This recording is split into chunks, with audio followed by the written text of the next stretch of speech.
Hello, everybody. Welcome to this edition of Lunch with Leslie. I'm your host, Leslie Nance.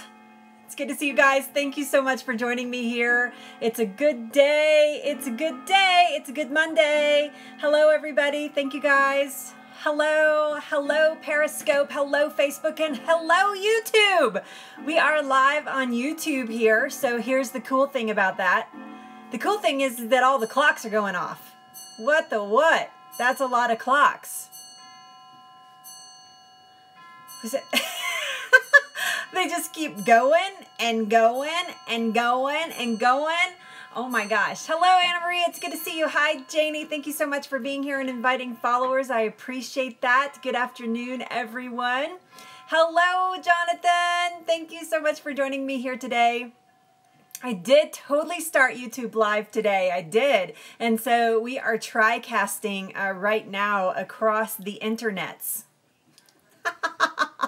Hi, David Young. It's good to see you. Hello, Icy. Thank you so much for being here. Thank you for your share, Jonathan. We appreciate that. So let me quickly introduce myself and we'll get right downtown to our topic. Thank you for the super heart, sweetheart. I appreciate that.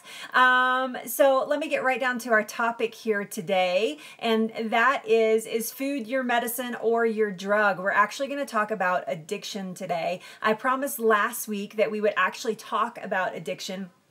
And so we're going to use that today as our, hello, thank you for being here. We're going to use that today as our subject. And I have a lot of things that I want to discuss with you on the topic of addiction. Now, let me be crystal clear that I am not a therapist. I am not a doctor. I'm not an addiction specialist. I've never personally struggled with an addiction. However, I have helped a lot of people who have different types of addictions. And so I have in my business that I'm a certified holistic cancer coach, and in that business, I have actually helped a lot of people with their personal addictions to all kinds of things. And so, because when we work as a cancer coach, we work as mind, body, and soul. We don't just focus on food. We don't just focus on the cancer. We don't just focus on the mental aspects of things. We focus on the entire body. That's what the word holistic means. Whole body, holistic. And so that's what we do. And so I've helped a lot of people find help for their addictions. And I just want to share some of my best tips with you guys here today. So thank you for joining me. My name is Leslie Nance. The website is go2kitchens.com, go2kitchens.com. You can see it in the tag and the title of each one of these posts, whether you're watching from Twitter or across Facebook or across YouTube. We appreciate it, right? So thank you guys. Thank you, Dina D. Hi, Dina D. It's good to see you guys. So you guys should know if you're watching on Facebook or YouTube that comments actually go much faster on Periscope. So I tend to look at that camera the most just because there are so many comments coming up there, right? You finally got it live online. Hi, Sandy. It's good to see you. Thank you for being here. I'm sorry that we don't understand your language. Right? Y'all, you're wearing your bracelets. Thank you so much. Thank you, thank you. Yeah, we have Go2 Kitchens bracelets with the hashtag Cancer Hates It, which is our hashtag. Hashtag Cancer Hates It. It hates it. It hates it when we go live. So thank you guys so much. So if you've not already, please share out. You can share out on Twitter, on Facebook, and on Periscope. And then, of course, on YouTube. I don't know if there's a share option or not, but you could share the video if you wanted to, probably in like a million places. So I'd appreciate that if you did that. All right, so I am a 4.5-year cancer survivor. I come here every weekday at noon Mountain Time. Hi, Joy. It's good to see you. Thank you for being here. I come here every weekday at noon Mountain Time, which is 2 p.m. Eastern, 11 a.m. Pacific, teaching you how to make your body inhospitable to cancer. And I think our discussion today is valid for that topic for sure, for sure, for sure. So thank you guys for tuning in today. All right, who's ready? Are we ready? Are we ready, spaghetti? Ready, spaghetti? Okay, don't say spaghetti anymore. Oh my gosh. Okay, first I have some news. This morning, I actually did an interview with John Lee Dumas from EO Fire. Oh my gosh. If you are an entrepreneur, you know what a big deal this is. It's like one of the biggest business podcasts that you could ever be a part of. Quite frankly, he has millions of viewers and listeners, not viewers, but listeners every single month. And I actually did my interview today. However, the podcast will not be available till October 16th. What the what? I hope they send me a reminder. Anyway, it was very exciting, and it was really cool to be able to talk to him this morning. So, so thank you if you happen to be watching across all the things that we talked about today. It was good to talk to you this morning. JLD. Okay, here we go. Ready? Hi, Tina. It's good to see you. Oh, it's your birthday. That's awesome. Is this a wig I'm wearing? No, this is my for real deal hair. Yeah, but thank you for asking. That's sweet. Whatevs. Okay, so Hippocrates, let's just start right in with our subject here. Hippocrates said, let food be thy medicine and medicine be thy food. And no doubt if you've paid any attention whatsoever to the health and wellness community that you've heard people quote this over and over and over and over again, right? You've heard people say this a lot. Let food be thy medicine and medicine be thy food. I have to tell you something. I'm going to tell you something right here. I'm going to kind of explode this just a little bit. And I am going to say that this does a little bit of a disservice to food, in my opinion. Because I want you to think about when Hippocrates made this statement, right, that we all like, oh, we love it in the wellness community. We use it to sell our products. We use it to sell our programs. We use it to, we use it as a marketing tool, basically.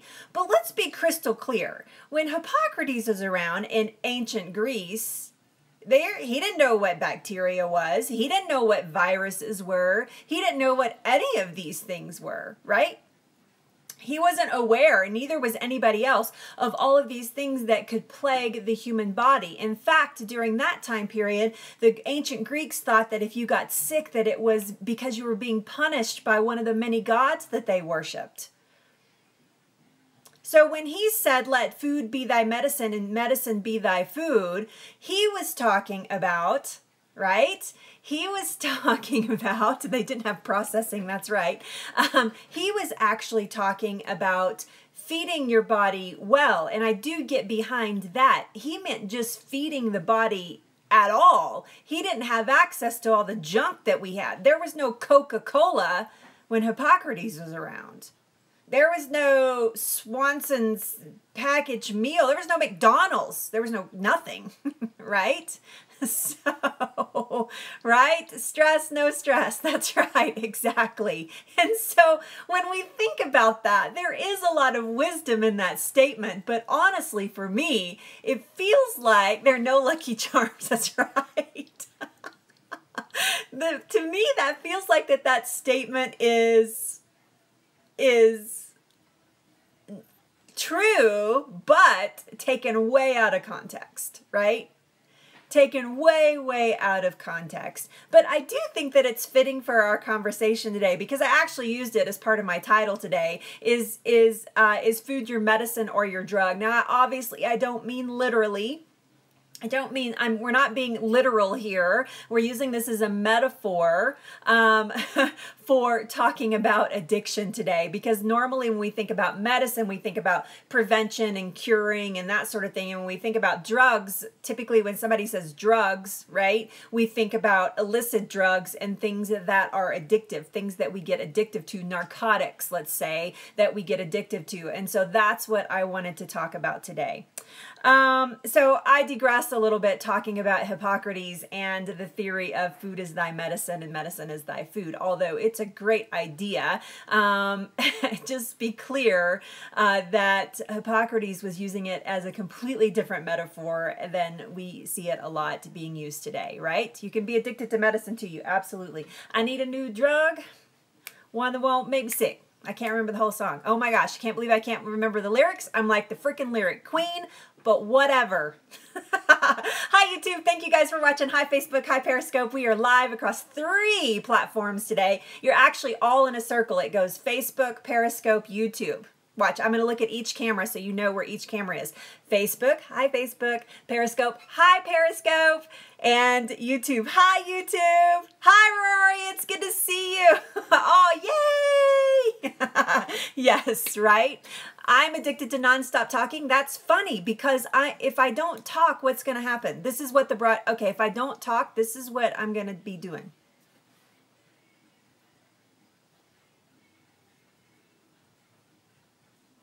Do you find that entertaining? Really?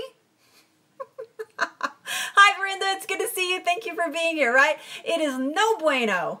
So I have to talk nonstop. That's you on scope. Okay, so let's move on. Let's move on. So there are all types of addictions, right? I want you guys, if you're on Periscope, there's a little bit of a lag on these others, right? Oh, John, you're so funny. Like that, like I'm going to fall for that. I've been broadcasting for 2 years. I know those kind of tricks. John is saying on Facebook that there's a spider on the wall behind me. Really? Really? All right, and at my own pace. That's right.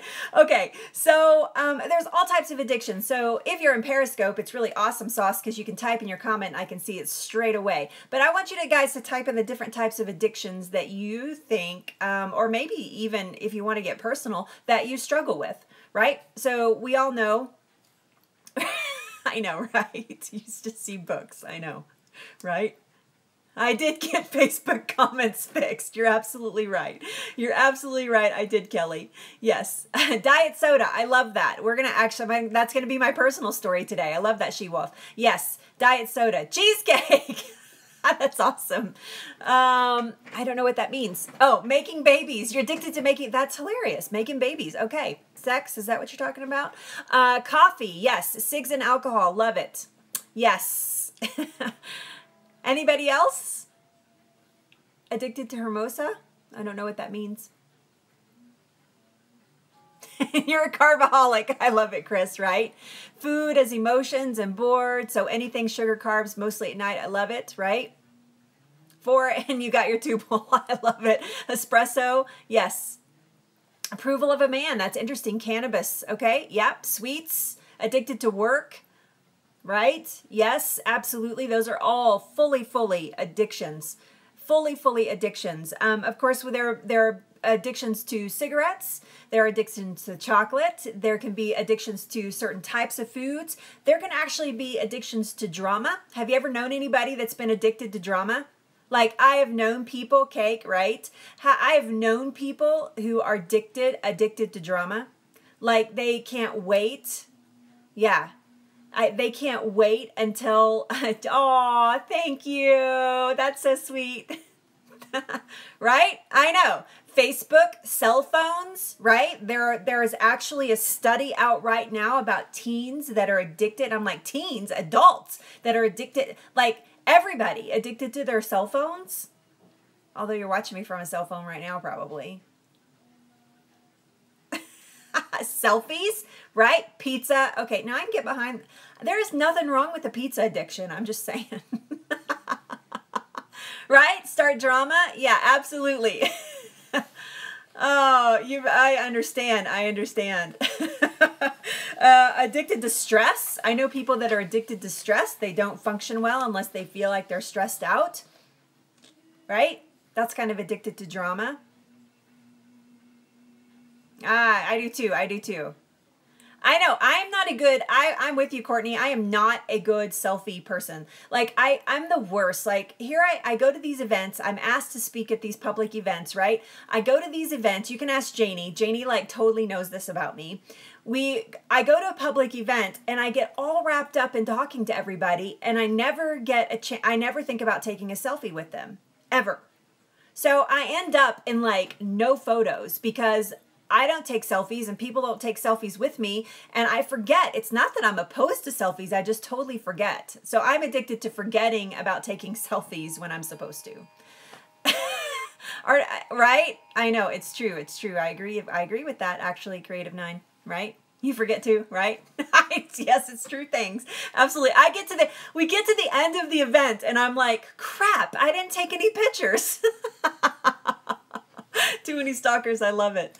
Yes. Yeah. Food is your drug and not your addiction or not your medicine. I understand. Right? I know. Thank goodness I taped Carla Hall. That would have been sad. All right. So we have actually talked about all different types of addictions. Thank you for your honesty, by the way, everybody. Thank you for sharing your honesty with me here. I appreciate that.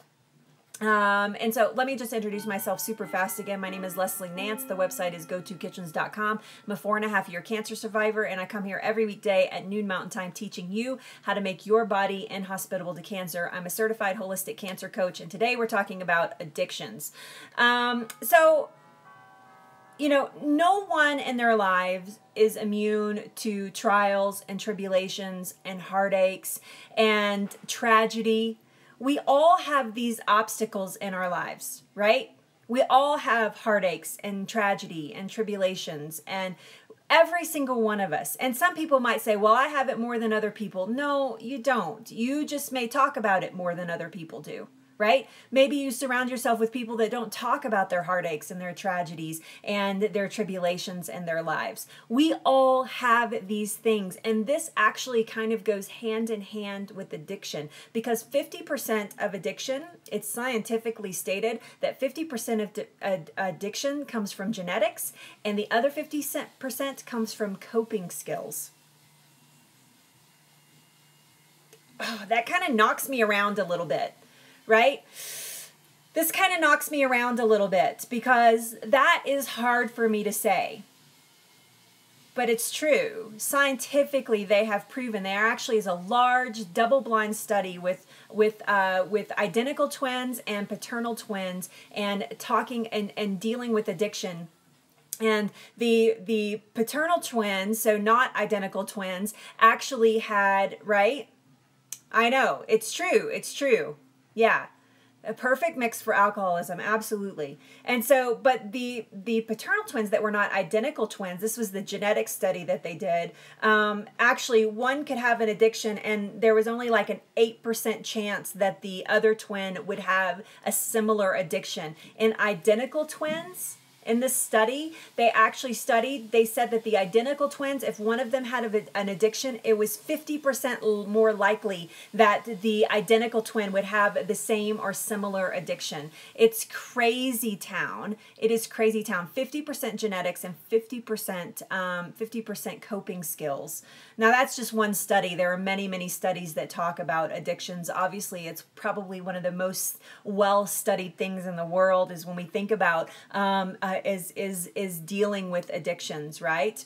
And coping, that's a great question. I love that you asked that, Maggie. So coping means your ability to deal with the situations at hand. So maybe you're using your addiction to shut down another part of your life, right? Or to even feed a happy part of your life. Maybe you feel terminally sad and Twinkies make you feel terminally happy. And I'm not trying to minimize that. I just, that's just typically. So dealing with whatever struggle in your life that you have with some type of addiction. So yes.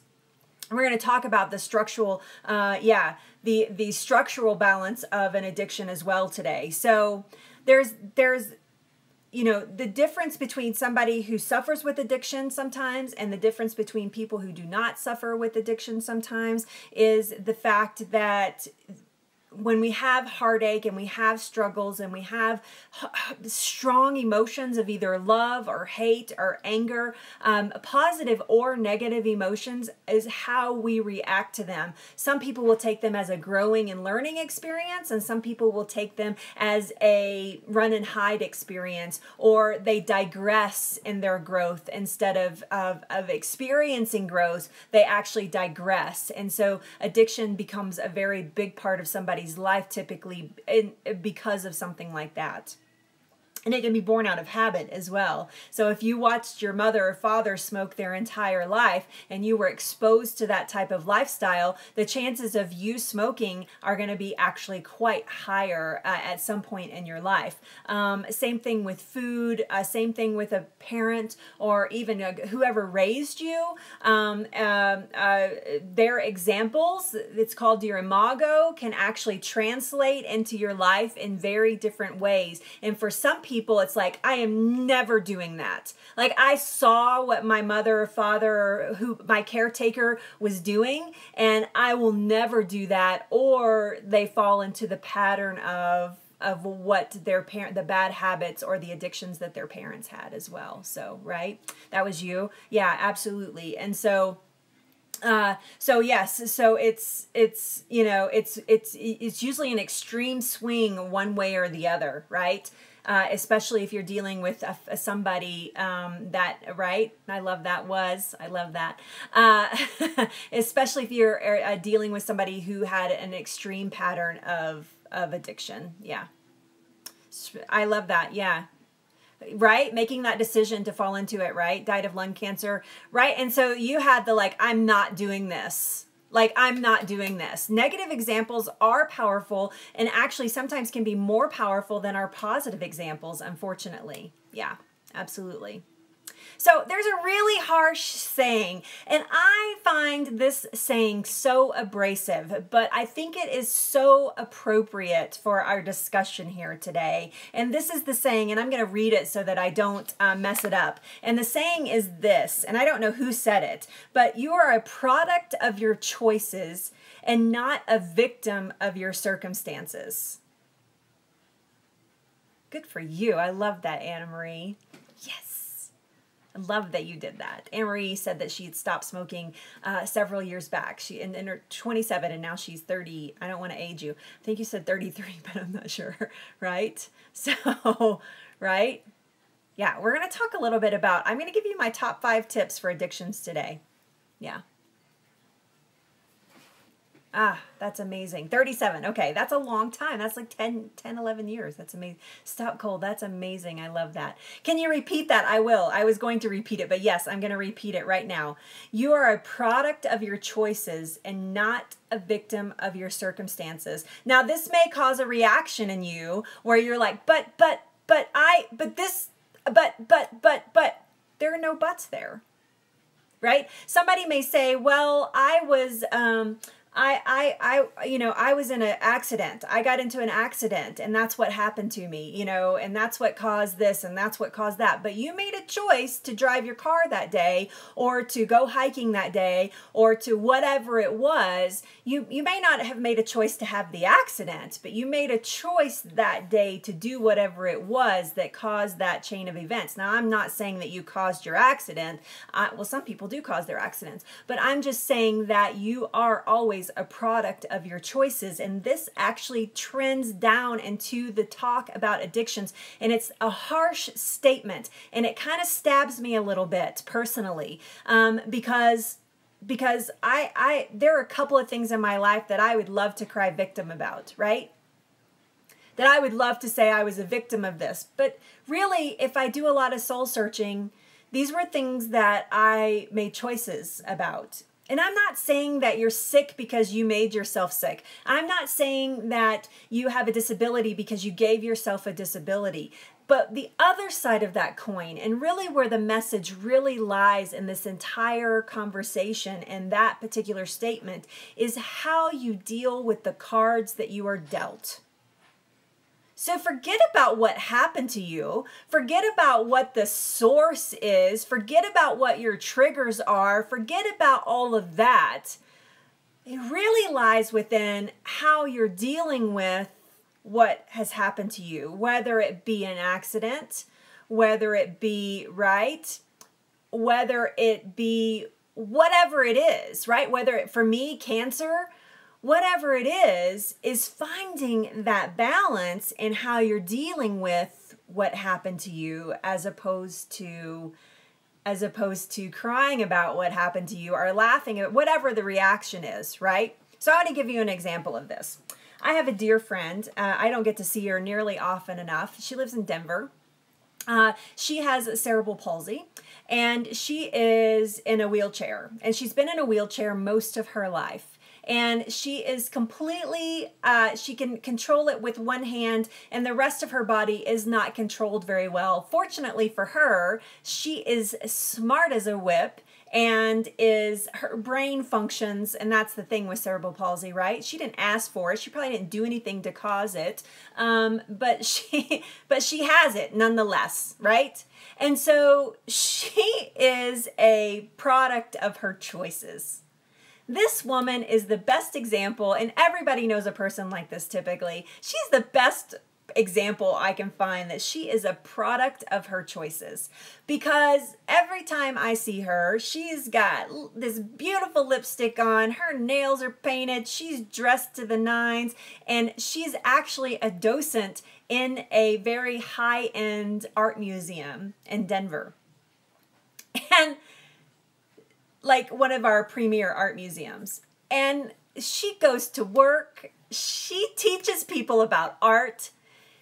She has a lot of quirks and crazinesses. And I will never forget one night, this was actually the first night I ever met her, and we just hit it off like this. Like we had an instant bond.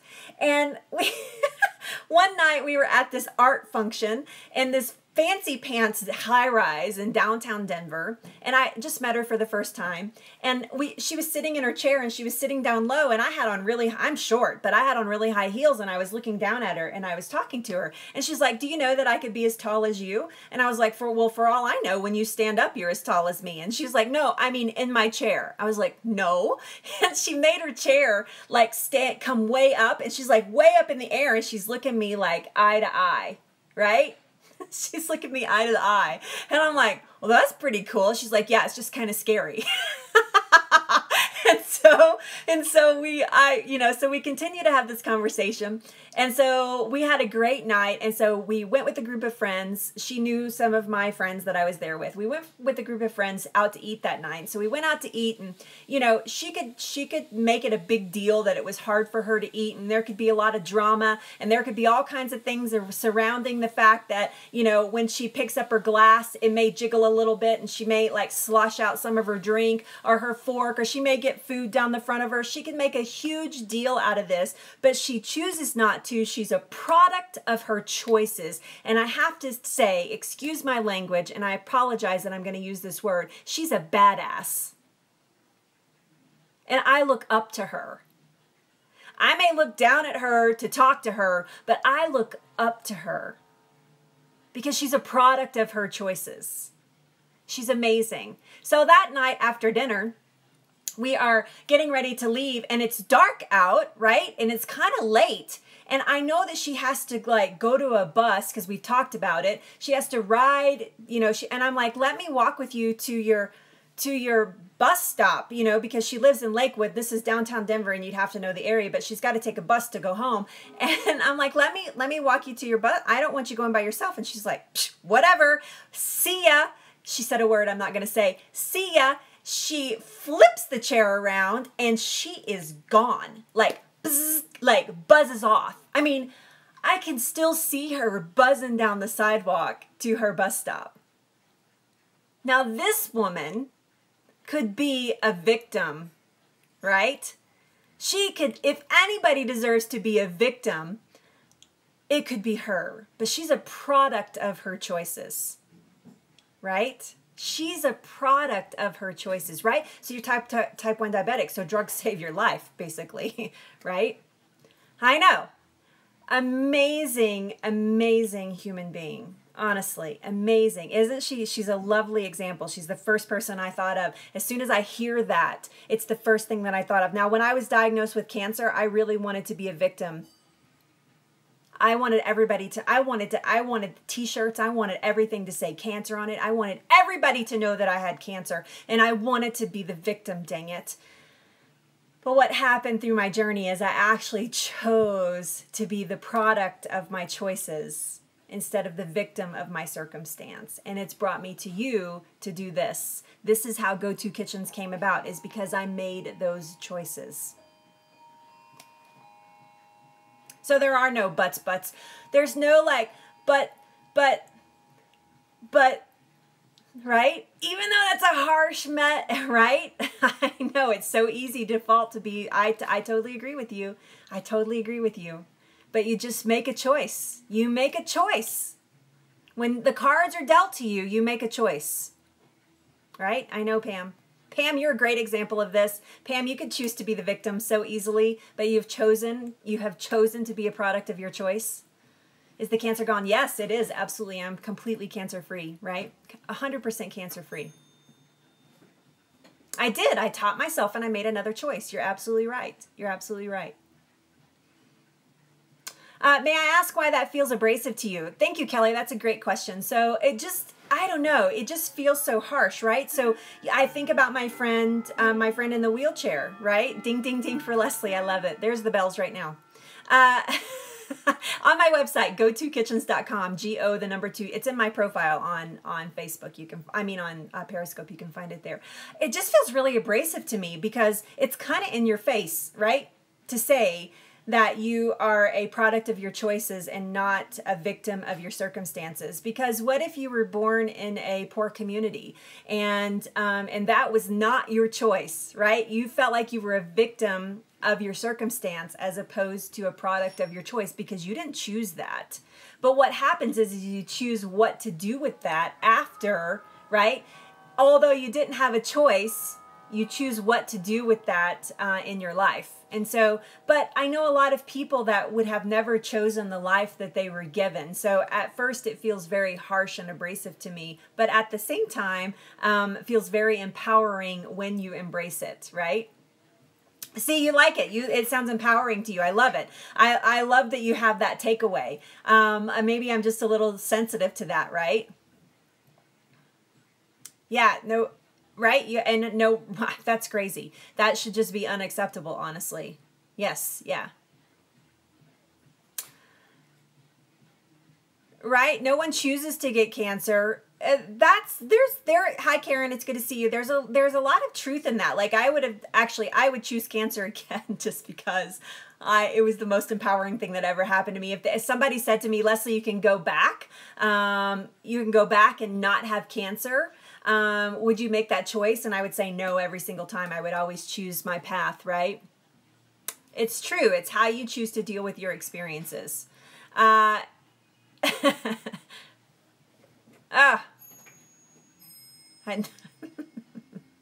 David. Hey, by the way, if you're following me on Periscope right now, you can actually enter your email address. And if you love this broadcast and you want more information from me, like a whole bunch of free stuff and whatever, you can just enter your email address into the comments and we'll actually automatically enter you into our VIP system. You get a free ebook. You get access to our private Facebook page. You can contact me from there. You get all kinds of good stuff. You get a Jumpstart Guide, Cancer Hates It, which is a jumpstart guide into making your body inhospitable to cancer. All of these things that I've written and produced for you. So if you want to take advantage of that, you can just type in your email address in the comments on Periscope and I will get it. So yeah. Okay, let's move on. So we just said that addiction can be, thank you so much for that, that addiction is 50% genetics and 50% coping skills, meaning how you deal with stressful situations in your life. But you must know, and you've all experienced it, as a human being, we are hardwired for addiction, and it's actually part of our survival. It is. Addiction is actually part of our survival in our life, which is crazy to think about. But I want you to think about, let's go back to the first men that walked on the planet Earth, right? And they needed to make a decision about food that was good for them and food that was bad for them. And we automatically knew, or we discovered as human beings, that sweet foods were typically not poisonous and sour or bitter foods, mostly bitter foods, were poisonous. And so we started forming a addiction in our evolution. Very, very... You may not believe, and I'm not talking about that kind of evolution, but as we evolved as human beings, we are evolving, obviously, throughout our lives. We have iPhones we didn't have like 12 years ago. Things are evolving. And so, but we knew that bitter meant poison and sweet meant good, that we could eat it. And so we started forming biases, and when I'm talking about food in particular, in our minds immediately about that. And so, so we are all hardwired, right? You had no indoor iPhone. I know the feeling actually. But we are all hardwired, right? But why? We're going to talk about that a little bit. That's a great question. I love that. Yes, we evolved through our lifestyle, absolutely. And so, but we evolve and we have these biases towards certain things. And so it's actually part of our survivalship is to have some of these biases. But here's where it gets really sticky when we talk about food. Food marketers and food producers know where our biases are. We are human beings. We are very predictable. We very much, there's a whole book called Nudge that is about behavioral economics. And we are very predictable, right? We are very predictable about what we will do next and what we will gravitate towards. It's kind of crazy, isn't it? This is why you're so easily sold a brand new car that's $50,000. That there's no way that you could whip out 50 grand and pay cash for it. But I know, right? I got it. Right? Unless you're disciplined, it's true. It's true. We can form different addictions as well, but it's why you spend money on things that you don't need. Hey, it's good to see you, Rainbow Faces. But it's why we spend money on things that we don't need to survive, is because we are very predictable. And so our food marketers have tricked us into thinking that their food is amazing. And they do it with sugar, they do it with fat, they do it with salts, they do it with chemical preservatives, they do it with fake flavoring, they do it with consistency. Consistency is like one of the biggest things that they get us with. And I'm going to tell you what I'm talking about, right?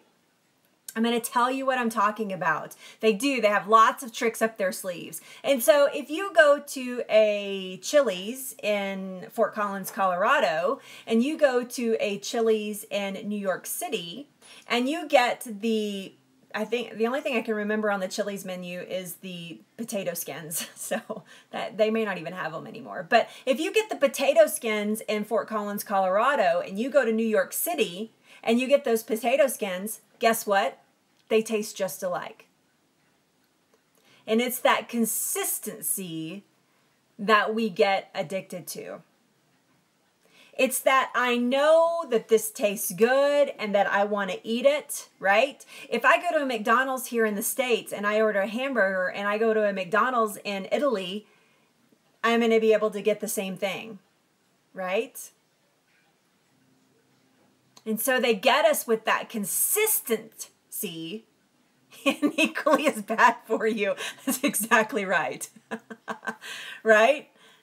Yes, it's just garbage. It's true, but we're addicted to that consistency. We are spoiled to that consistency. Now, all the other things that hi, it's good to see you. All those other things that they put in our food, right?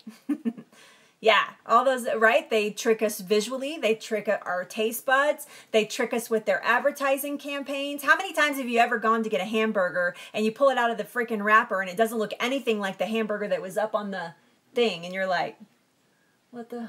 But it's too late. I'm going to eat that hamburger. I mean, I'm not going to eat it, but I'm just saying. So this is how they get us. They throw a blanket over us because they know as human beings that we are very, very predictable, right?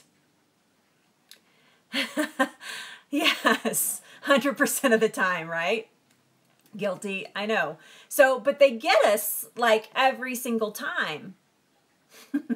Because they feed our brains exactly what our brain wants to know and see and hear and feel. And even if you're on a healthy diet, even if you're vegan, even if you're vegetarian, even if those things cross your mind, you see one of those big McDonald's trucks driving down the highway, right? And you see that beautiful bouquet of French fries and that beautiful red package, and you know because you've had them before, you know exactly what they taste like. And you know that if you're in the middle of nowhere and you go across a McDonald's, that you're going to be able to get that consistent French fry that is across the board the same everywhere you go. So automatically they've hooked you visually to their truck on their big, you know what French fry thing I'm talking about, right? Yeah, you don't see the commercials, right? And then you want the French fries. I wouldn't stop, but I look at them and I'm like, I know what those taste like. They actually taste chemically now to me. I can taste the chemicals in them. But, right? I know. Bouquet of French fries. You know what I'm talking about. You know what I'm talking about. But see, even me talking about it makes you, some of you are saying, oh, great, now I'm hungry, right? You may be joking. But so, right? I know, they totally get us. And so they feed and fuel our addictions from the moment that you see it, the moment that you think about it, with the consistency that you think about it. Not that you are consistently thinking about it, but that you know that you're going to get that consistency no matter which McDonald's you pull into. They're smart. They've paid people millions and billions of dollars to do studies to trick you into eating their garbage. I know. It's crazy to think about. It's crazy to think about.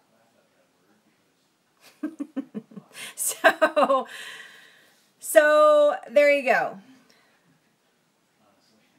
So it's inherent in all of us. It's bred inside all of us to have biases and to have addictions and to think about these things in a very real part of our lives. And so that sort of thing is not your fault. You're born with it. And it's not your fault. And these food producers, and I mean, forget fast food. Think about packaged food as well. If we think about, if you buy a loaf of Wonder Bread, it's the same Wonder Bread that is all across the country. If you go in a grocery store, you're going to get Wonder Bread as Wonder Bread as Wonder Bread, right? And it's that consistency that is so good. When you cook a meal for yourself, maybe it's not as consistent. Maybe it's going to be great one time and not great the next time. So that's where our default starts to happen, when we think about food. But it's the same for any type of addiction, right? So it's the same for any type of addiction. It's the same for cigarettes. It's the same for sex. It's the same for food. It's the same for being addicted to drama or stress or drugs or alcohol or your smartphone. Or somebody said having babies. It's the same. It's the same across the board. So what I'm about to tell you, which are my top 5 tips for pulling back an addiction, right? My top 5 tips for pulling back an addiction go across the board. So no matter what you're struggling about, what I'm about to share with you applies to all of these things, right? It was funny. I agree. So it applies to all of these things. So number one key to breaking the addiction, whether it's to crappy food, whether it's whatever it is. And I'm talking a lot about McDonald's, but you must know that I'm a plant-based eater. I'm a cancer survivor. I eat like my life depends on it. So just saying. I eat like my life depends on it, which means that I don't eat the things that I was just talking about. I couldn't even remember what's on the menu at Chili's. It's been so long since I've been to a Chili's, and I know McDonald's French fries just because I have the bouquet of French fries. But I'm a 90% plant-based eater, 10% to everything else, just so you know, and 50% of my 90% is actually raw. So I eat very, very healthy. In fact, that's the principles that I teach here at Go-To Kitchens. And so, but the number one tip, right?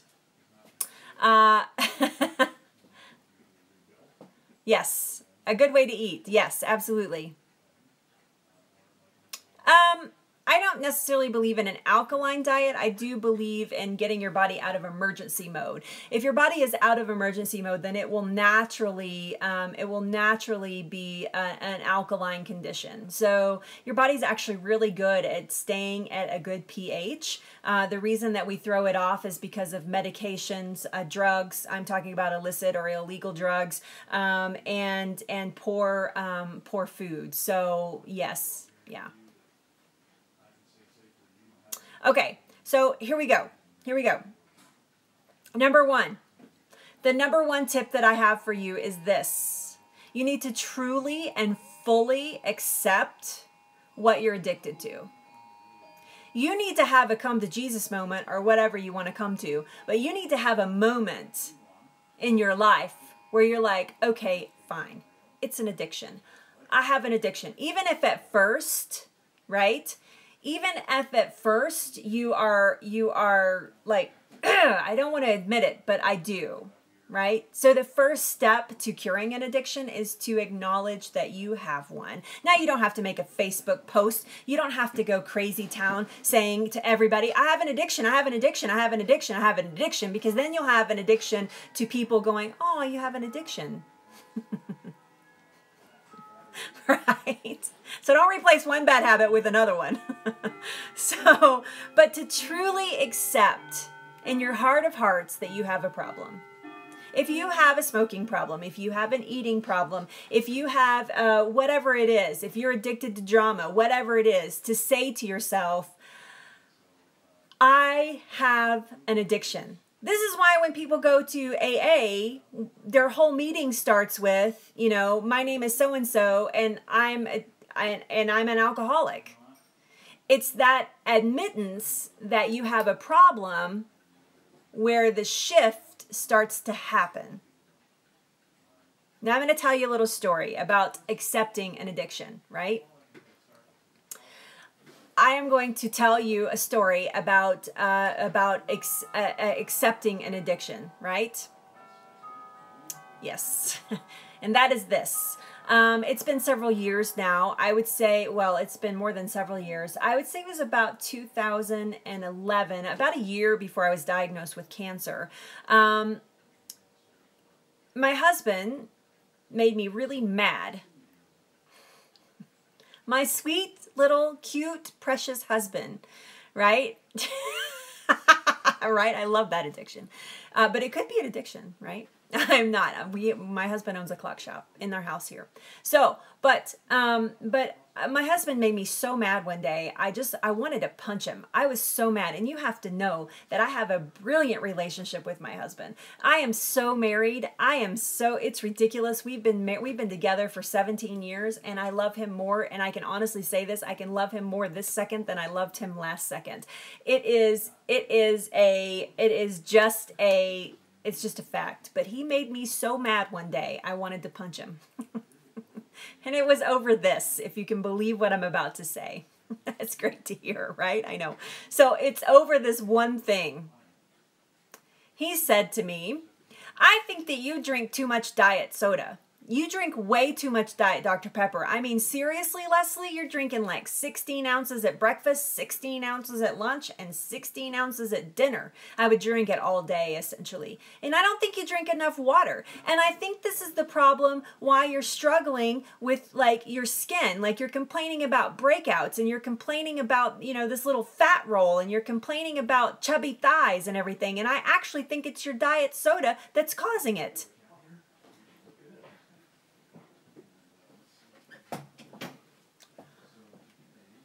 Oh, no, you didn't.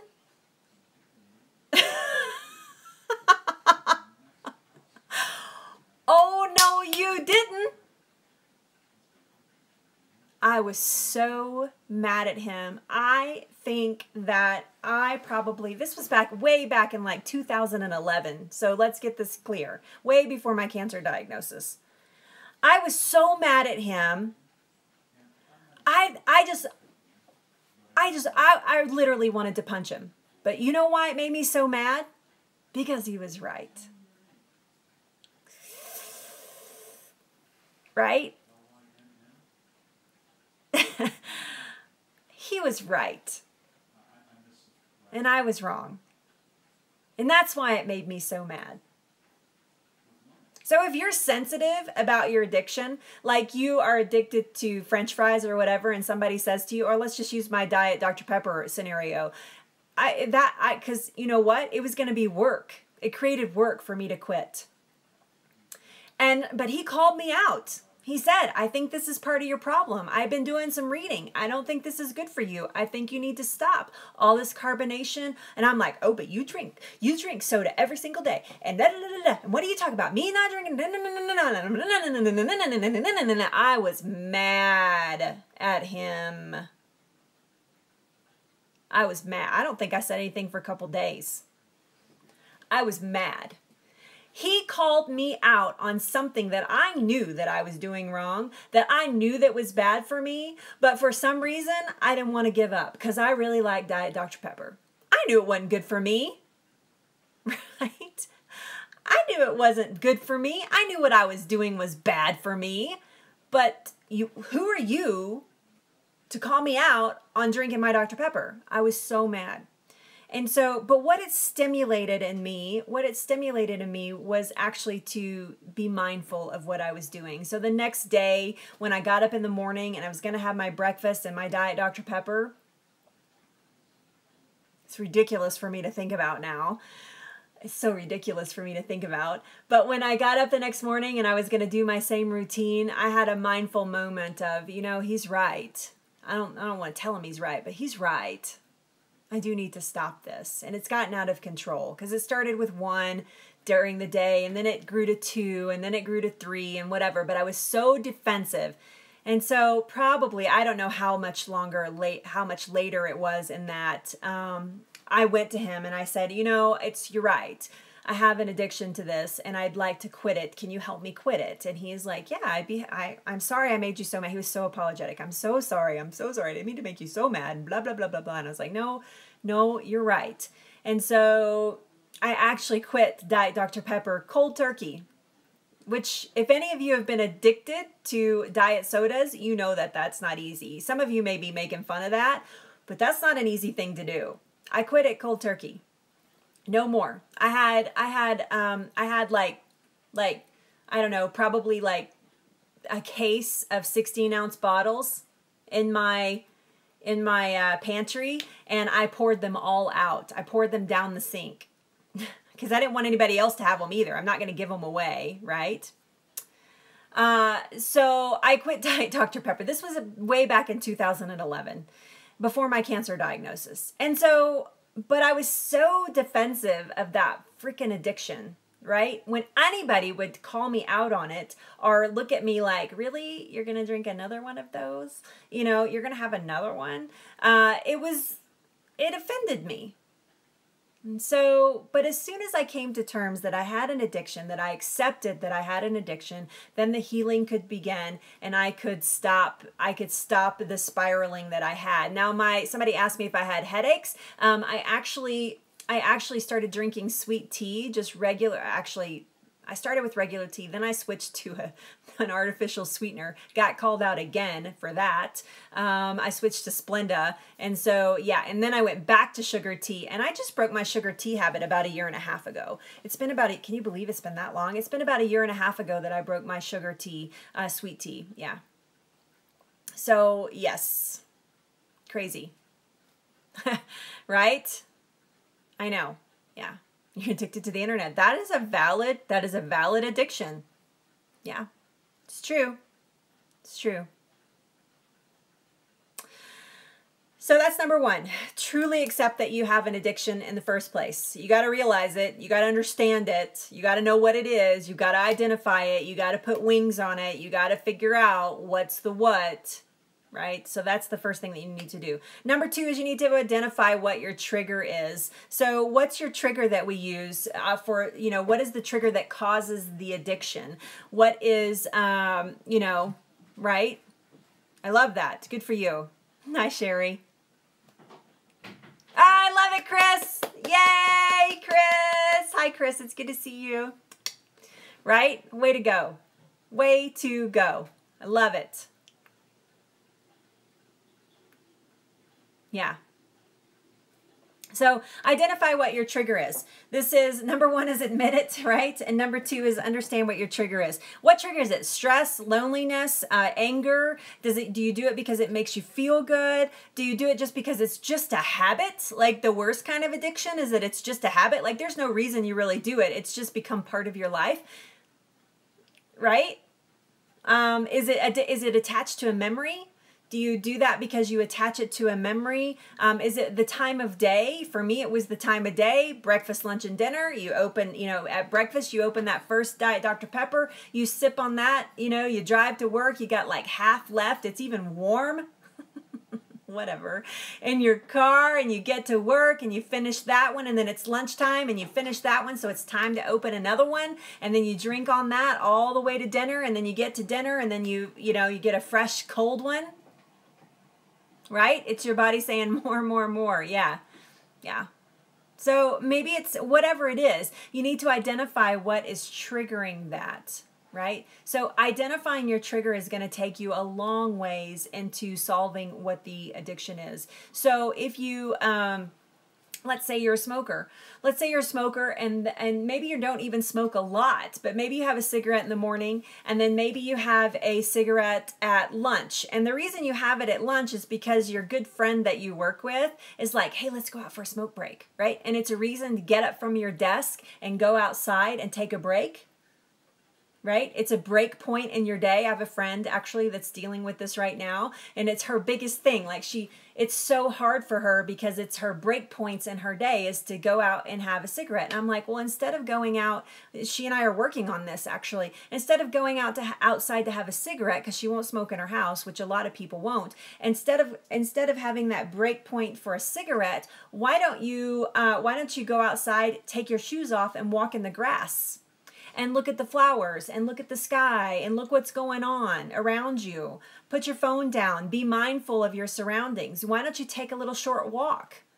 You know, moving your hands and doing some deep breathing exercises. Why don't you do a couple yoga poses? You know, how long does it take you to smoke a cigarette? 5 minutes? Okay, then do some yoga poses. Find a private spot and do some yoga poses. You know, replacing that bad habit with a good habit. Because she wants to quit and she knows what the problem is and she knows what the triggers are. So the next thing is to eliminate those triggers. Change the triggers, right? Look in the grass. There's a cigarette butt, right? So my uncle, he won't mind me telling this story. But my uncle had throat cancer, past tense. He's cancer-free right now. And so, but he had throat cancer and he's been a smoker since he was a teenager. I can't ever remember him not smoking ever in my entire life. And so, smoking a lot. I mean, he smoked a lot. And so, when he was diagnosed with cancer, he quit cigarettes cold turkey. And so I asked him the other day, I was texting him and I said, what, can you tell me, like, give me your tricks and tips about how did you stop smoking? And he's like, I was diagnosed with cancer and they told me that if I kept smoking, I was going to die. Okay. I guess that's pretty definite. Right? I don't know anything about vapor cigarettes. I don't know anything about cigarettes, actually, so I can't help you with that. You have to find that out on your own, I'm sorry to say, Sandy.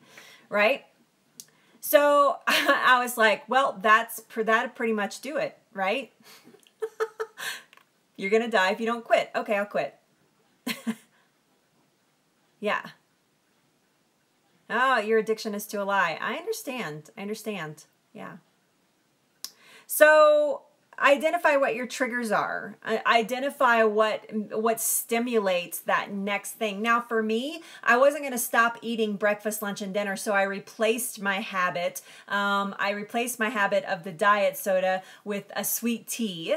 And then I had to break a sweet tea habit as well because I was getting way too much sugar. As a cancer survivor, I was getting way too much sugar in my diet. And so I needed to break my sugar habit. And so I actually broke that with kombucha, which is a fermented tea, which actually had some health benefits for me. And now, I mean, I don't even drink that much kombucha during the day. I'm actually down to just water most of the day. And then every once in a while, I'll have a coconut water, and that's like my treat, right? Yeah, thank you. Yeah, but you know what? I mean, he's still around, and it made him stop. So, right, you went from Coke to sweet tea, and then now you're half and fully unsweet. I know. So we make baby steps, right? This is a great thing. This is not one of my steps, but make baby steps. This is a process. This is not an event. Healing yourself and breaking an addiction is a process. It is not an event. Right? We're going to talk about, actually, my last tip is about that very thing. So number 3 is seeking accountability. I had to have my husband be accountable to me and tell me, even though he probably thought that I was going to fly off the handle if I tried to drink a diet soda. Like, he thought that I'd probably go crazy because I went crazy the first time he said something about it. And so I said, yeah. I love it. Good for you. Good for you, Sherry. That's amazing. And so I'm sure he was a little hesitant to be my go-to person. for helping me break the addiction. But if you can find somebody where you can seek accountability, that's really helpful. So, and I have to tell you, I would find my most critical friend. I would find the person that I knew that was going to be like almost mean to me if I did something wrong, right? If they saw me with a Diet Dr. Pepper in my hand, they'd be like, "What are you doing? What are you doing?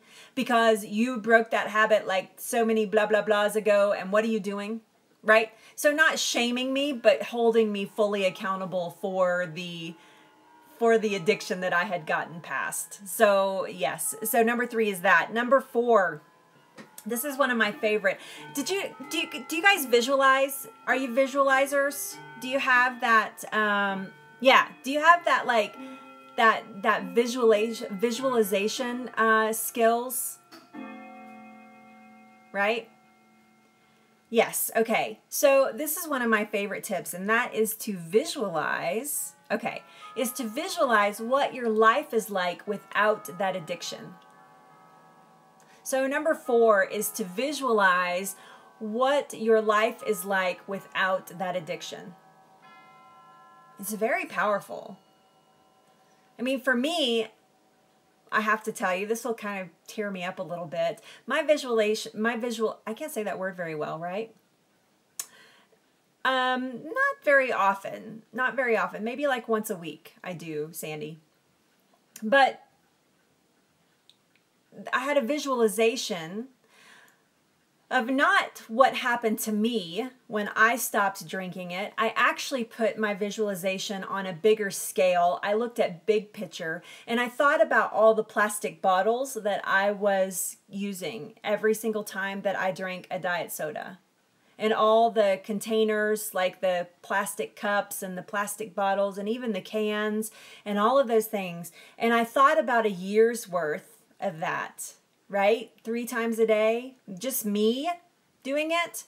And I would close my eyes and I would visualize what that huge ball of plastic looked like. And then I visualized that huge ball of plastic floating around in the ocean, which is my place. It's my peace point, is the ocean, sitting in the ocean, not just being at the ocean, but actually being in the ocean.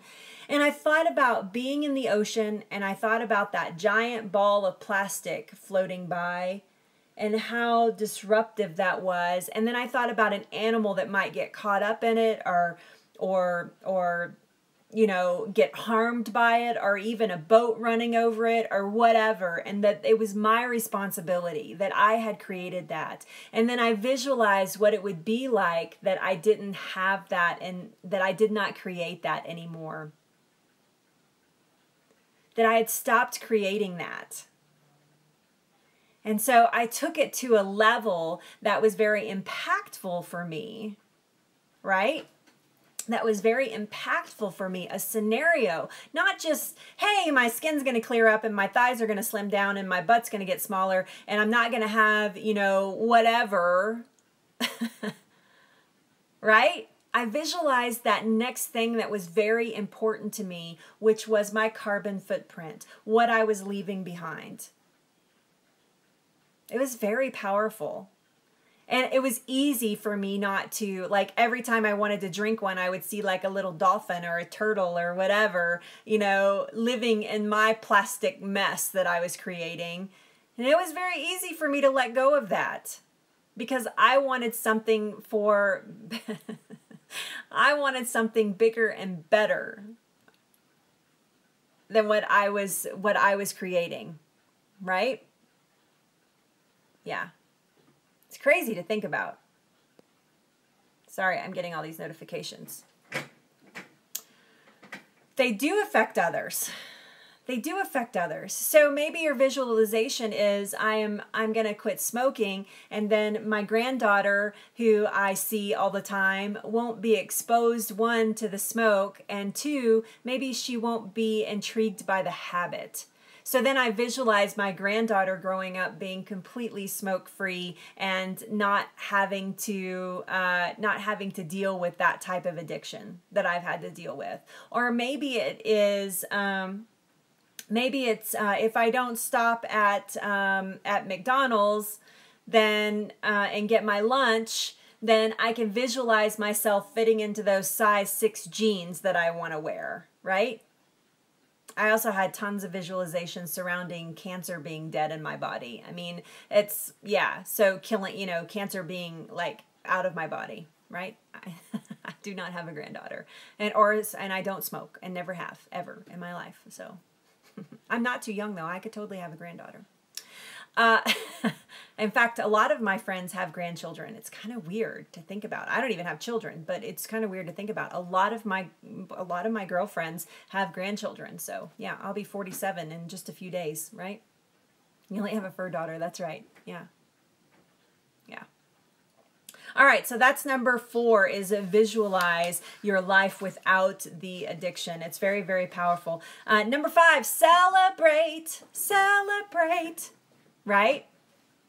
I love that. I love that, Janie. That's beautiful. I'm very married, like ridiculous, like so married you'd be sick to your stomach. That's a beautiful idea. I love that, Janie. I love that thought process as well. Yeah, love, love, love that. Think about creating beautiful things with your daughter. Right? Daughters and granddaughters. It's true. It's true. Yeah. Okay. So number 5, celebrate good times. Come on. It's a celebration.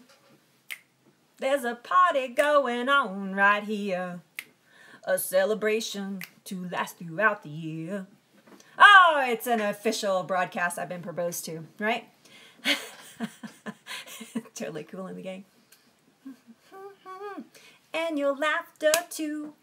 We gonna celebrate your party with you. Come on in. Okay, so number 5 is celebrate. Celebrate, celebrate. All right. Here's one thing I have about celebrations though. Do not celebrate with food. Right? Do not celebrate with food. Food is not a celebration. Food can be part of a bigger celebration, but do not celebrate with food.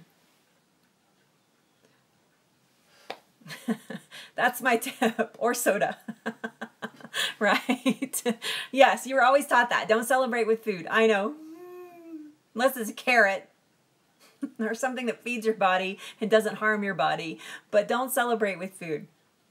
So here's some tips for celebrating. Now then, you can celebrate, and then you can be as equally disappointed in yourself. You don't have to linger there, but be as equally disappointed in yourself when you mess up. Right? I know, I saw that. Yeah. Or high, or a beer, or anything like that, right? Yes. What? You know, food is so much more than just what we feed our body with. Food is part of our lives. It is a structure that every human being requires. We'll talk about that at a different time. I'm going to talk about that subject on a different day because there's a point there to be made that I want to talk about at some point. So anyway, okay. Yes.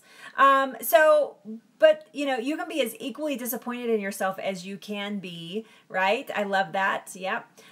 You can be as equally disappointed as you are as happy in yourself when you do mess up. But really, it comes down to celebrating your small victories, even your small victories. So let's say, for my instance, I quit cold turkey with the diet soda in 2011, but let's say that I just decided to stop having them at breakfast. I still had them at lunch and dinner, but I decided to not have them for breakfast.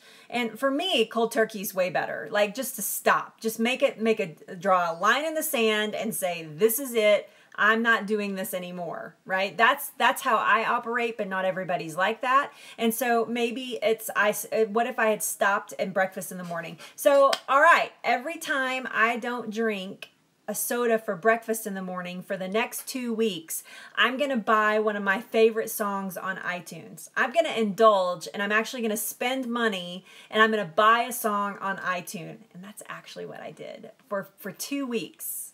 For 2 weeks, this is how I celebrated. Every day that I did not have a Diet Dr. Pepper, for 2 weeks, I bought one of my favorite songs on iTunes. I actually had a list, right? I know, that would totally pay for itself. I actually had a list of songs that I wanted to buy, but I'm so cheap that I wouldn't buy them. And so it was a luxury for me to buy the songs that I own, that were in my iPod, right? Right? And so every day that I didn't have it, I was like, celebrate, buying a song. What song am I going to buy today? I would get to the end of the day, and like the last thing that I would do before I go to bed is buy a song, because I didn't have any Diet Dr. Pepper today. And that was my celebration. It was amazing. It was amazing. And then I had like these like 14 great songs. I had like a whole album at the end of my 2 weeks. So yes. But it can be all kinds of things, right? It can be all kinds of things. A daily mantra through your iPad. I love it.